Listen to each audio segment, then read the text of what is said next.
সকলকে নমস্কাৰ আৰু মই আছোঁ এতিয়া মোৰ জোনালী সেন্দুৰীয়ালিৰ নতুন ষ্টুডিঅ' ZG মিউজিক ষ্টুডিঅ' আৰু আপোনালোকে দেখিছে চাৰিওফালে অকল গছ, ইয়াত বিভিন্ন ধৰণৰ গছ।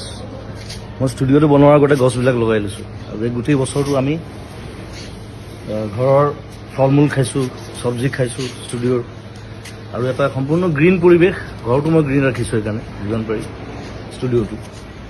আৰু সম্প্ৰতি এটা হুলস্থুল এটা চলি আছে গছ কটাক লৈ। বিভিন্ন জেগাত দেখিছোঁ ডাঙৰ ডাঙৰ গছ কাটি দিবলগীয়া হৈছে, ৰাস্তা বনিছে, তাত কিবা বেলেগ বস্তু বনিছে।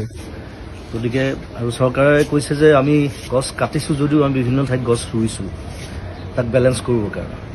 কিন্তু এতিয়া কিছুমান জেগা আছে, যেনে ৰিচেণ্টলি যিটো হুলস্থুল চলি আছে দীঘলী পুখুৰীৰ সেই পুৰণা গছখিনিক লৈ পেলাই। এতিয়া সেই গছখিনি হৈছে গোটেই দীঘলী পুখুৰীটোৰ সৌন্দৰ্য। এতিয়া সেইখিনি গছ কাটি যদি বেলেগ জেগাত গছ ৰুৱেও সেই দীঘলী পুখুৰীৰ সৌন্দৰ্যটো ঘূৰি আহিবনে? এইটো এটা ডাঙৰ প্ৰশ্ন। ৰিচেণ্টলি দেখিলোঁ আগৰতলাত পুৰণা গছ নাকাটিবৰ কাৰণে ফ্লাইঅভাৰৰ পেটাৰ্ণ সলনি কৰা হৈছে। গতিকে সেইটো বস্তু আমাৰ ইয়াতো সম্ভৱ মই ভাবোঁ।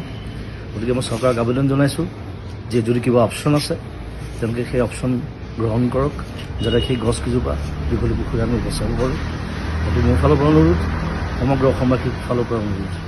আৰু ধন্যবাদ জনাইছোঁ সকলোকে।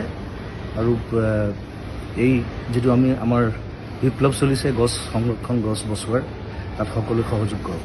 ধন্যবাদ, থেংক ইউ, বাই বাই।